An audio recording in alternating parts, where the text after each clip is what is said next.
Bonjour à toutes, bonjour à tous et bienvenue au Forum du patrimoine. J'ai le plaisir d'animer cette 4e édition d'échange qui se tient ici au Salon international du patrimoine culturel à Paris. Ce Forum du patrimoine est organisé par le magazine Atrium et Atelier d'Art de France, sans oublier le soutien de la Fondation France Bois Forêt pour notre patrimoine.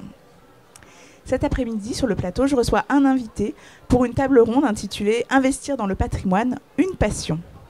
Bonjour Philippe Loust. Bonjour. Vous êtes maire adjoint de la commune de Marville dans la Meuse, mais également propriétaire d'un hôtel particulier dans cette jolie ville et membre d'une association locale de sauvegarde du patrimoine. Absolument. Peut-être pour commencer, effectivement on se rend compte que dans votre parcours, le patrimoine c'est une aventure autant personnelle, professionnelle, mais pour donner un cadre à tout cela, est-ce que vous pouvez nous parler du patrimoine de Marville ? Alors, on se situe dans un département qui s'appelle la Meuse, qui est particulier parce qu'il fait partie des 20 départements les moins peuplés de France.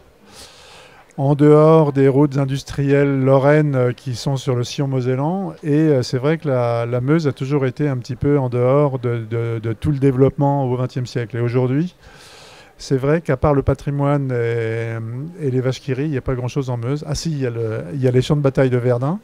Mais c'est vrai que c'est dommage parce que le patrimoine, ça peut être vraiment une ressource de développement. Enfin, en tout cas, nous, on y croit et c'est pour ça qu'on essaye d'en faire nos choux gras sur Marville. À l'échelle de la commune, donc vous êtes petite cité de caractère reconnue, alors, on est petite cité de caractère depuis décembre 2022. Alors je dirais que, sans forfanterie, je dirais que c'était une suite un peu logique et c'est vrai qu'on s'est rencontrés assez facilement avec Petite Cité de Caractère.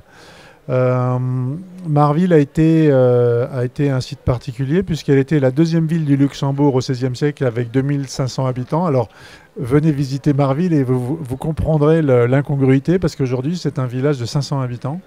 Mais ce qui est assez surprenant, c'est que le patrimoine est présent, il est intact. Et c'est vrai qu'on a du mal à comprendre qu'est-ce que fait cette ville-là.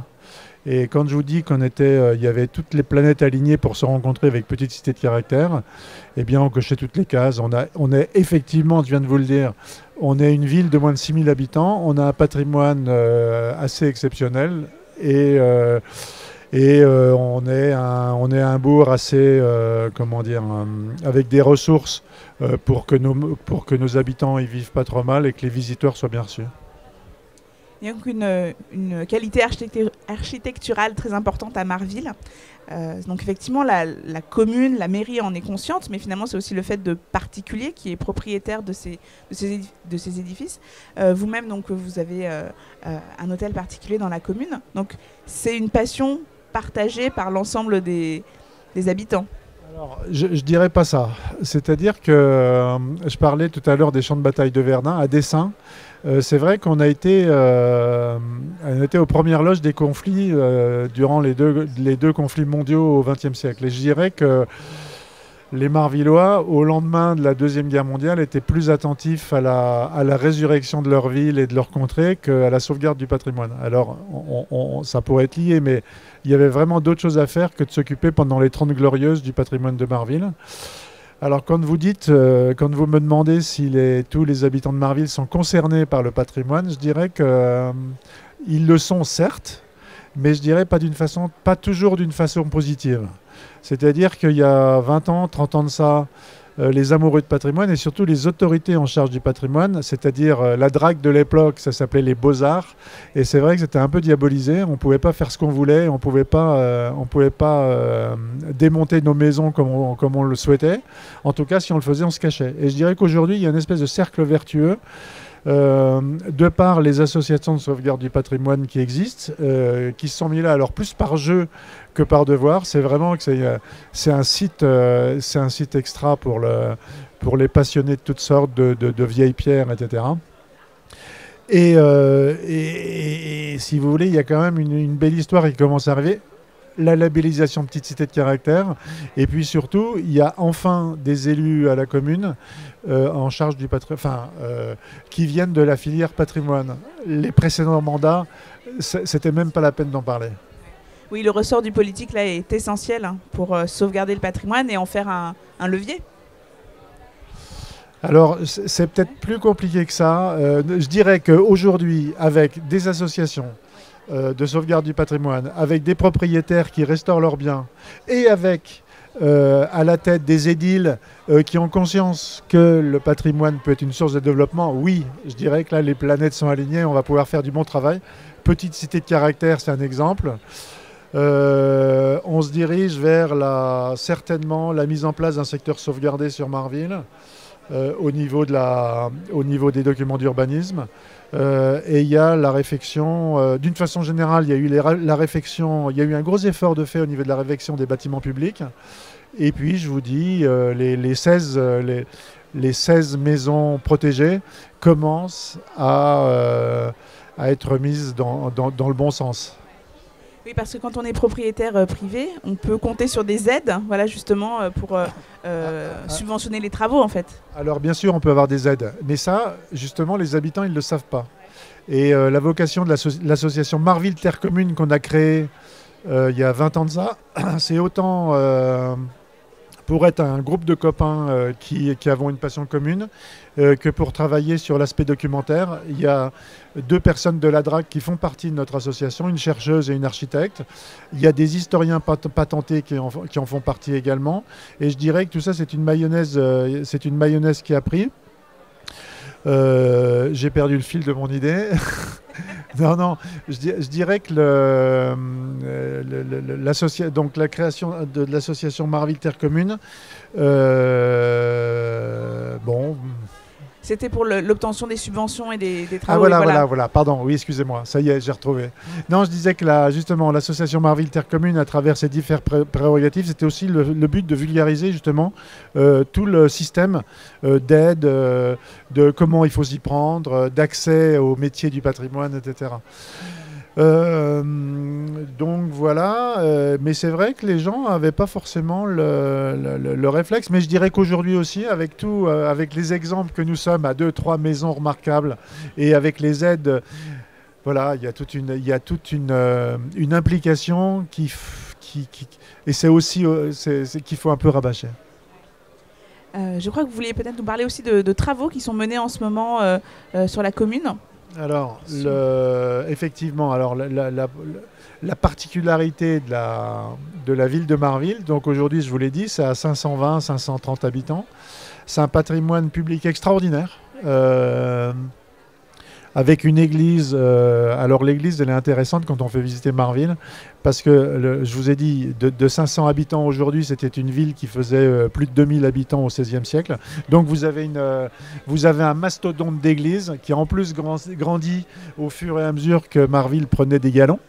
Donc cette église a été restaurée entre 2014 et 2018. Il y a un cimetière. Alors le cimetière, je dis ça aux Parisiens ici, le cimetière, on l'appelle le petit Père-Lachaise Lorrain. Il y a un cimetière, c'est The Place to Be. On n'a plus de place pour accueillir les gens qui voudraient passer la postérité.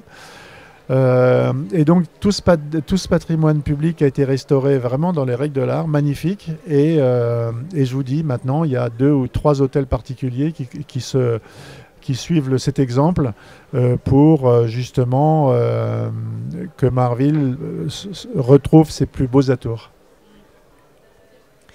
Donc, du coup, vous pouvez compter sur l'ensemble tous ces réseaux-là d'acteurs. Ça demande un investissement de plein de réseaux. Donc, vous avez parlé des petites idées de caractère. Et aujourd'hui, on envisage d'avoir un secteur sauvegardé sur la commune. C'est effectivement une opportunité. Alors, ce qui se passe, c'est que Marville a été une destination touristique de tourisme scientifique depuis plus de 100 ans.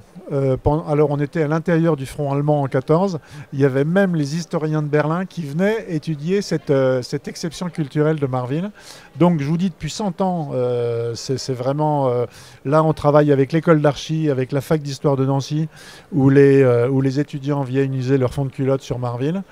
Et donc, c'est un intérêt particulier. Et je dirais que comment je veux dire, oui, vous parlez de réseau, mais par exemple, quand je vous disais que la DRAC ou les Beaux-Arts, selon la vieille dénomination du siècle dernier, n'avait pas droit de cité à Marville. Aujourd'hui, je dirais qu'il y a un cercle vertueux qui se passe et les gens ont compris, alors peut-être humblement grâce à l'entremise des associations de patrimoine, les gens ont compris que la DRAC, c'était plutôt un compagnon de route que quelqu'un qui empêchait de tourner, enfin d'avancer. Et vice-versa. C'est-à-dire qu'il y a 30 ans de ça, les scientifiques avaient beaucoup travaillé sur le patrimoine public, ne pouvaient pas accéder, et pour les raisons que je viens de vous citer, dans le patrimoine privé. Et depuis une trentaine d'années, on a ouvert les portes à la DRAC et à tous les historiens. On leur laisse la clé de nos maisons quand on s'en va en vacances. Et je dirais qu'ils ont appris nos maisons, ils nous ont appris à en prendre soin. Et je dirais qu'il y a un cercle vertueux qui, là aussi, permet la promotion du patrimoine. Oui, on sent qu'il y a quelque chose qui s'enclenche là, ouais, vraiment dans disons que tout s'aligne. Oui, absolument, absolument.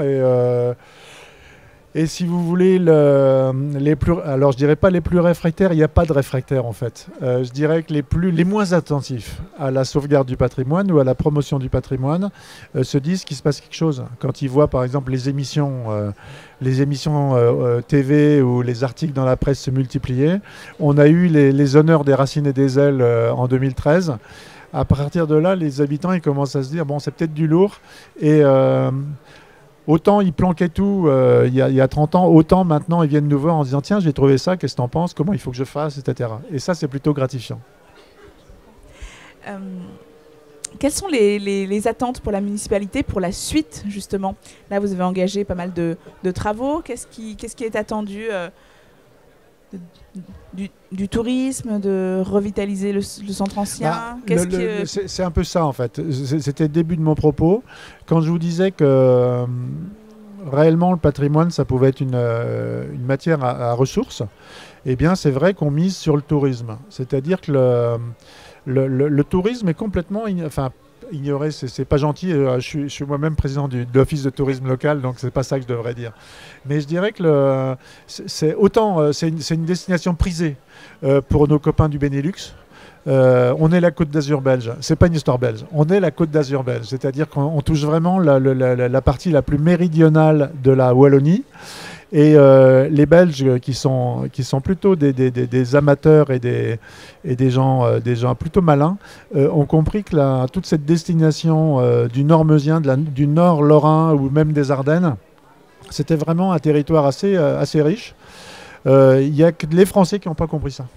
Et je dirais que qu'est-ce qu'attendent les élus, c'est que justement les vieilles pierres puissent faire venir davantage de touristes, puissent faire bosser davantage les lieux d'hébergement, les commerces de bouche, etc. Ce qui est déjà le cas, mais il faudrait qu'on soit meilleur.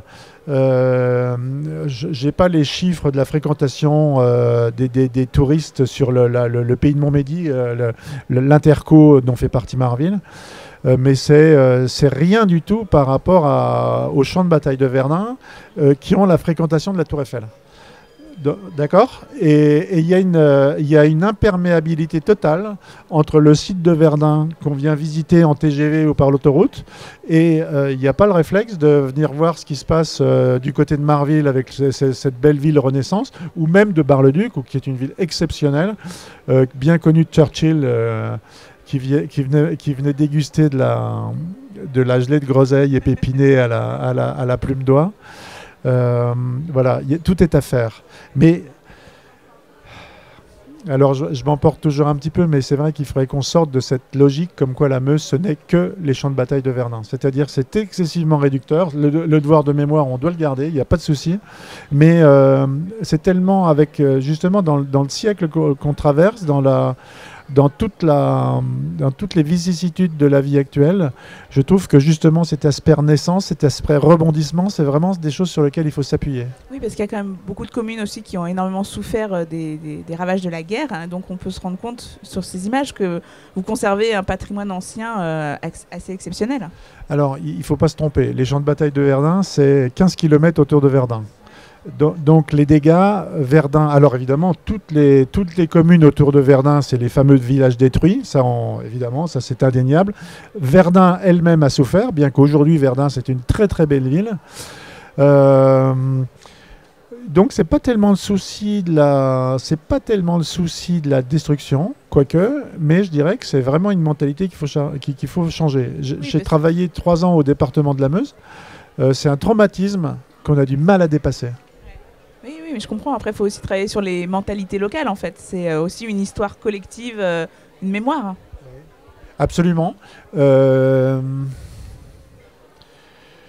Il faut en fait l'histoire du tourisme ou de développer le tourisme ou inciter les gens à sauvegarder leur patrimoine pour les touristes, c'est une affaire de fierté.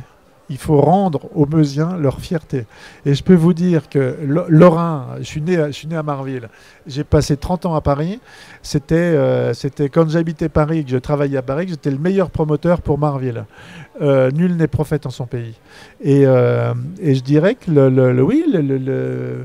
c'est triste, mais le Meusien ne sait pas la richesse qu'il a à portée de main.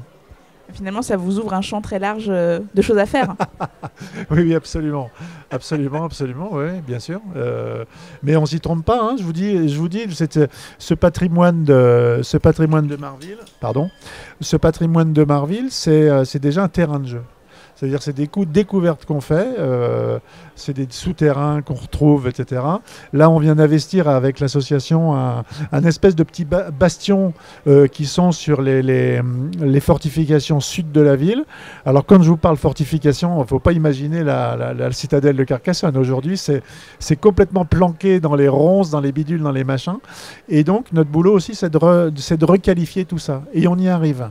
Et donc là, on vient d'investir un petit bastion qui est un véritable taudis, avec des poules, des déchets de tous ordres. Maintenant, on l'a rendu totalement à la végétation puisqu'on en a fait un jardin d'inspiration médiévale et Renaissance.